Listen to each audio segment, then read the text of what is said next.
On to the story. Freezing temperatures are upon us, but all you have to do is pull on a jacket and add a blanket to your bed. But what about our furry friends? Now, animals deserve warmth too, and that's where the Mdzananda Animal Clinic in Khayelitsha actually comes in. They're trying to help them with the Wagging Winter Shoebox. It's an easy way for the public to participate. All you need to do is actually have a shoebox. Marcelle du Plessis joins us from the clinic now to tell us more. Marcelle, thank you so much and a very good morning to you. Let's talk a little bit about this winter shoebox. It sounds absolutely adorable. I can't imagine my little... I've got two little ones, Stormy and Wolfie, so I absolutely get it that this winter time, it's just such a sad time for all of them because they just become so warmth-stricken, so as it were. But how does this winter shoebox work? Well, it's a really easy way for people of the public to get involved and to help keep a Khayelitsha pet warm this winter. So all you need is a shoebox or any box for that matter, and pack it full of goodies for an animal in need. So that can be a puppy, a dog, a kitten, or a cat. You can include things like soft food, warm food, a blanket, a jersey. For cats, maybe a bit of catnip toys and a cat litter. So anything really that an animal will need this winter. And then we've got a variety of drop spots across Cape Town where you can drop off your boxes. The best place to see these drop spots are on our Facebook page, which is just Mdzananda Animal Clinic on Facebook. And then also if people can't pack a box, but they want to sponsor a box, the boxes vary in prices from 300 Rand to 500 Rand. And you can sponsor a box and then we'll make up a little box for a pet in need.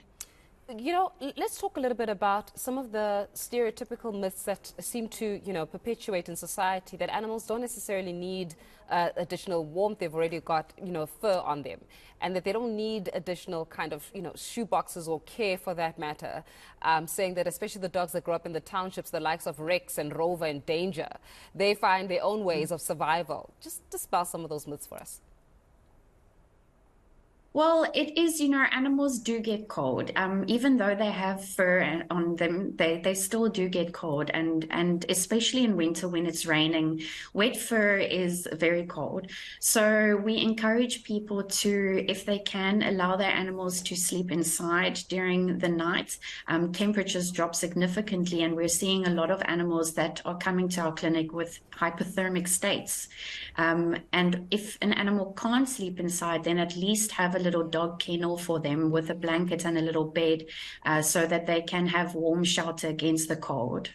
Yeah, but then it requires us as society almost, Marcelle, to go back to the time where we cared about animals, right? Whether it's a cat or a dog, but any form of pet that you may have, that understand that having a pet, it's not just about the security guard that is outside of your gate, but it's about the initial care that you need to have for that pet to become that loyal breed, so as it were. So how then do we start encouraging that extra sense of care? Because it goes back to the way in which we as people actually see our animals.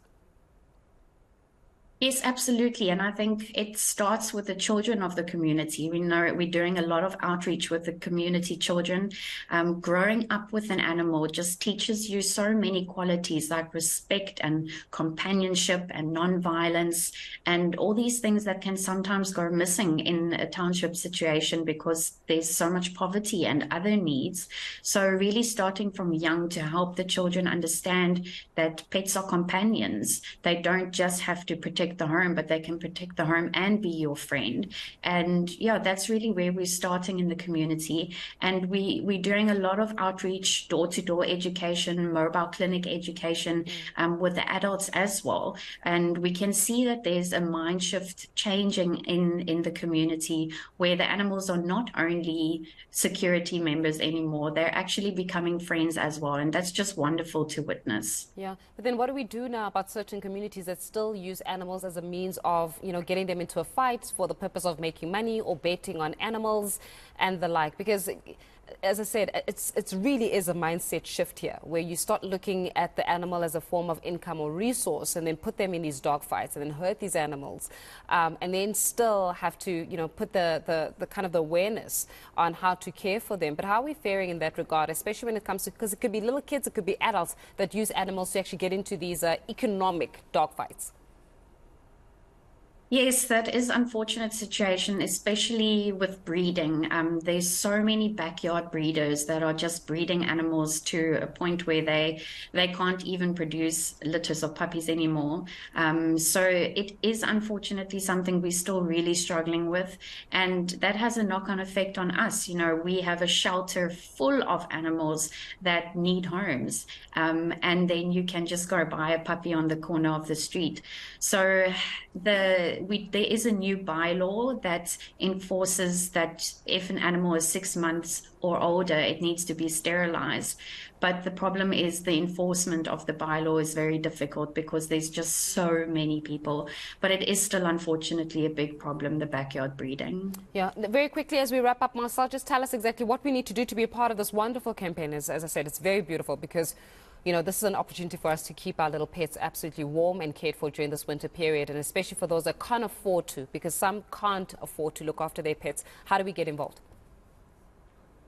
Well, it's up to you which animal you want to pack a shoebox for, and just pack your box and then head over to our Facebook page, which is Mdzananda Animal Clinic, and you spell that Mdzananda, and there you will find a post with all the drop spots where you can deliver your little shoebox, and then we'll make sure a pet gets it. Absolutely fabulous initiative there. Thanks and appreciate it for you there, Marcelle du Plessis, who is from Mdzananda Animal Clinic, joining us to explain a little bit how this wonderful winter shoebox actually works. Beautiful initiative to keep your little furry friends warm during the winter.